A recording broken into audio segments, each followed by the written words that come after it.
Quem é você no momento em que seus pezinhos estão prestes a tocar as bordas da tua zona de familiaridade? A famosa zona de conforto. Quem é você quando você está sob pressão, colocando o teu corpo e se colocando ao limite, levando o seu corpo ao limite? Em outras palavras, quem é você quando o tédio bate a porta? Esse é o nosso segundo episódio do nosso podcast Criativadas, que vem aqui que basicamente uma reflexão direto dos meus bastidores, das minhas ideias, né, dos meus bastidores criativos, para trazer assuntos aqui que não cabem num post, mas que rendem uma boa de uma conversa. E é para isso que eu tô aqui hoje, porque eu quero trazer aqui um episódio, na verdade, 2 episódios que aconteceram, que eu observei essa semana enquanto eu estava na academia, quando eu fui correr. Esse podcast hoje, esse episódio tá quase como uma fofoca criativa, mas vai ter sentido, fica comigo que eu vou desenrolar esse negócio aqui contigo. Aconteceu que enquanto eu estava lá correndo na esteira, eu observei uma moça que estava lá fazendo o cardio dela e ela começou a fazer o cardio, subiu naquele aparelhinho lá que simula uma escada eterna, a desgraça daquele aparelho. Pois é, ficou lá cerca de uns 10 minutos. Os 10 minutos subindo na escada, olhando no celular, scrollando, passando o dedão no celular. A menina termina a escada, sobe numa esteira, fica 20 minutos em média ali, mais ou menos que deu para observar, 20 minutos caminhando na esteira, olhando no celular. Aí eu quero te fazer aqui uma reflexão de que como as pessoas têm medo do tédio. E eu fiquei olhando para aquilo, fiquei, mano, como que pode a pessoa estar ali, ela não, quando você está fazendo exercício ali, você está focado no celular, você deixa de se conectar e ter uma percepção do seu corpo. Você não tem uma percepção, não tem uma consciência corporal do que está acontecendo com o teu corpo enquanto você está se exercitando. Quando a gente tem esse estímulo, a gente para de prestar atenção, de ter essa conexão de consciência corporal e ainda a gente não se permite conhecer que tipos de pensamentos, que tipo de coisas passam pela nossa cabeça, circulam pela nossa mente enquanto a gente está num momento de tédio. E aí eu quero falar hoje exatamente sobre isso, sobre essa fuga desenfreada de momentos de tédio, porque existe um medo do tédio e uma falsa percepção de que tédio é um momento de improdutividade. E é muito pelo contrário. O tédio não é simplesmente a gente não fazer nada. E é justamente por falta de momentos de tédio da nossa vida, nunca fomos tão ansiosos, nunca nos sentimos tão criativamente bloqueados, nunca nos sentimos tão desconectados de quem somos, porque a gente não se conhece. E muito disso se acontece porque se a gente parar para olhar para o nosso dia a dia, a gente simplesmente eliminou momentos de tédio da nossa vida. E hoje não é só nós adultos, o que me preocupa é que a gente fez isso com nós mesmas e estamos fazendo isso com os nossos filhos, com as nossas crianças, dando esta maldita tecnologia do celular de forma precoce, celular esse que nem nós adultos aprendemos a usar direito e já estamos aí distribuindo para crianças que mal têm força de segurar ele na mão e o que dirá ter controle sobre aquilo que está ali acontecendo. Mas vamos lá, primeiro eu quero convidar vocês a pensar que, olha só, vamos pensar o que é tédio. Tédio é um momento perfeito para a gente conectar ideias, revisitar memórias, projetar possibilidades futuras das coisas, analisar e principalmente reorganizar os pensamentos. Isso é uma das coisas que a corrida mais me ajuda a fazer, porque naquele momento que meu corpo está focado em correr, manter tudo funcionando, sistema respirando, coração bombando e pernas, né, evitando de cair, a minha mente, ela consegue ter um momento para reorganizar as ideias, para fazer aquela conexão entre as referências, entre as minhas ideias, revisitar as minhas memórias. Ou seja, o tédio, ele é um solo fértil para a criatividade. Hoje a gente está vivendo uma epidemia de gente que não se acha criativa, que tem bloqueio criativo, que se acha que está bloqueado, não consegue criar. Não é porque não é criativa, é simplesmente se tu olhar para a tua agenda, são pessoas que eliminaram da vida momentos para pensar. Se eu pudesse resumir, tipo, numa frase, o que que o tédio representa na nossa vida, eu ouso dizer que o tédio é um tempo de processamento. E é nesse tempo de tédio que geralmente surgem as ideias, que surgem os insights. É quando a gente consegue costurar aquelas referências que a gente viu, aquelas ideias que a gente teve e principalmente os nossos pensamentos e emoções. E é por isso que a gente vê muitos relatos por aí de pessoas que dizem que tiveram as suas melhores ideias em momentos super banais do dia a dia, como no banho, na fila, lavando louça, caminhando, correndo. E não é por acaso que isso acontece, existe um motivo e científico ainda por trás disso. Porque pensa comigo, quando a gente está lá no banho, quando a gente está na fila, onde está caminhando, quando está correndo, a gente tem muito menos estímulos nos bombardeando. Vamos pensar o seguinte, em termos neurológicos, por assim dizer, a gente pode dizer que o tédio super ajuda a gente a diminuir aquela sobrecarga do nosso córtex pré-frontal. Sim, gente, eu sou nerd e eu estudo sobre o processo criativo e a criatividade não só de referências, mas como ela acontece dentro da nossa cabeça. Então, sabe pelo que o córtex pré-frontal ele é responsável? Pela nossa capacidade de controle e foco.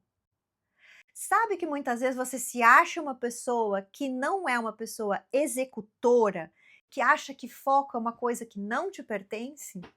Na verdade, essa tua falta de habilidade de se focar em alguma coisa por um longo período de tempo, na verdade, são as consequências da ausência do tédio na tua vida. Olha que incrível isso. Tanto é que não tem só fato científico, que eu trouxe aqui uma passagem do livro do Haruki Murakami, fala no livro dele do que eu falo quando falo de corrida. Esse livro aqui, tanto o outro que eu vou trazer daqui a pouquinho, da Rosa Monteiro, são livros de dois escritores, dois romancistas, aonde eles escreveram um livro para falar do processo da escrita, o processo de criação da escrita deles. E olha que interessante uma coisa que o Muramaki fala aqui. Escrever romances, para mim, é basicamente um tipo de trabalho braçal. Escrever em si mesmo é um trabalho mental, mas terminar um livro inteiro está mais próximo de um trabalho braçal. Por que ele fala isso? Porque ele diz uma coisa assim, ó. Se me perguntarem qual a segunda habilidade mais importante para um romancista, essa também é fácil. Concentração. A habilidade de focar todos os seus limitados talentos no que for mais crucial no momento. Sem isso, não se pode realizar nada de valor. Ao passo que, se você for capaz de se concentrar eficientemente, conseguirá compensar um talento errático ou até a falta de talento. Muramaki fala aqui que as corridas de longa distância têm esse poder de ajudar ele a treinar essa habilidade de se focar por algo durante um longo período de tempo. Porque ele fala aqui que escrever um romance é você ter a disciplina de ficar trabalhando de forma focada durante 4 horas, sentado, escrevendo, refinando, lapidando palavras, durante um período de 6 meses, 1 ano, 2 anos. E você precisa ter essa capacidade de foco. E aí a gente precisa dar espaço para que o tédio entre na jogada e nos permita ter esse momento de foco, de tirar essa sobrecarga do nosso sistema. Outra coisa também no sentido neurológico, até eu anotei aqui para trazer o livro da Rosa, é que quando a gente traz o tédio, ele ajuda a ativar áreas associadas à imaginação e à memória biográfica. Olha que demais isso!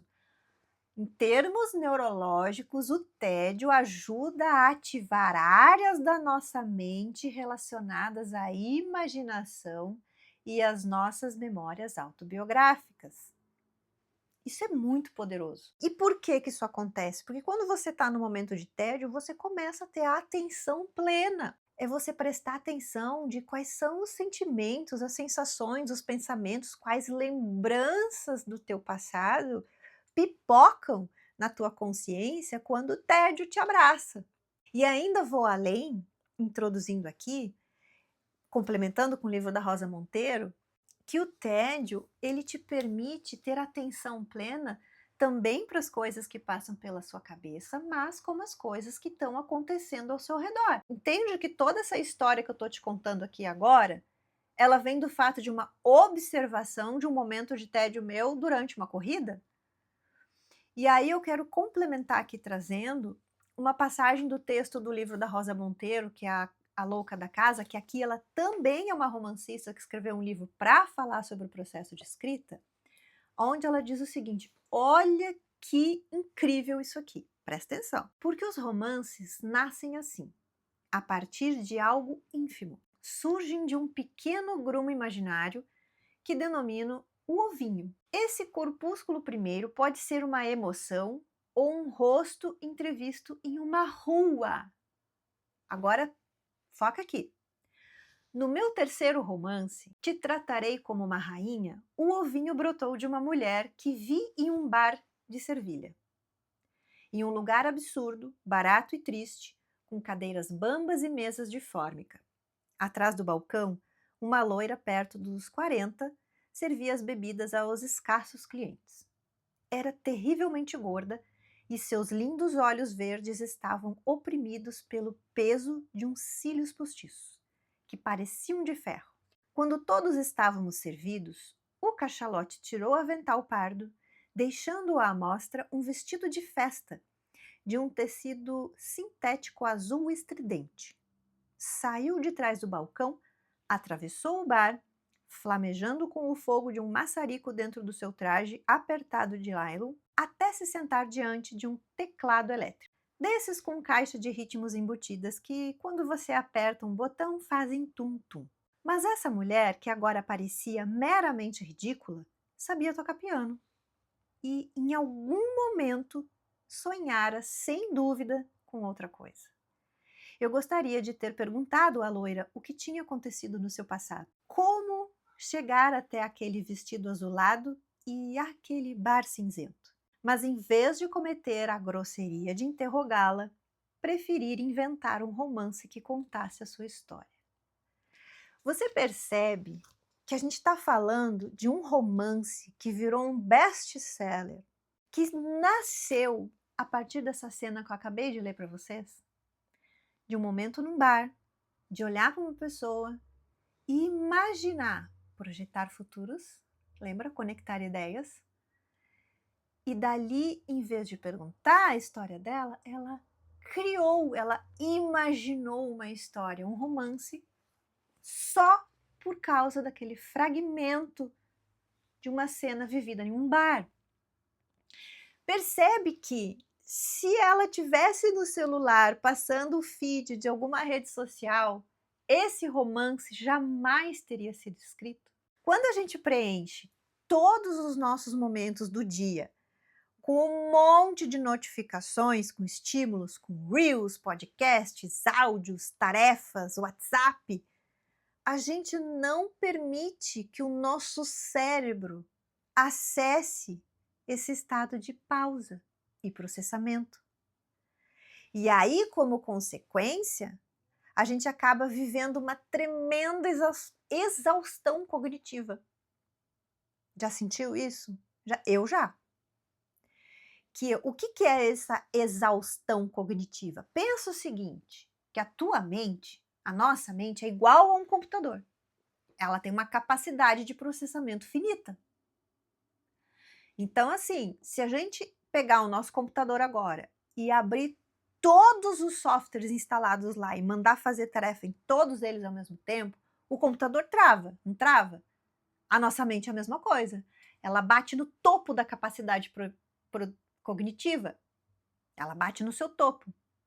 Então a gente tem essa exaustão mental. O que, que é essa exaustão mental? É muito input entrando, muita informação entrando, pouquíssimo processamento entre elas e, como consequência, nenhum output saindo. Nada de informação sai, porque trava. Entende que isso é a origem de inúmeros bloqueios criativos? Muito bloqueio criativo, às vezes, é mais falta de momentos de pausa, de tédio, do que realmente falta de estímulos, falta de conteúdo.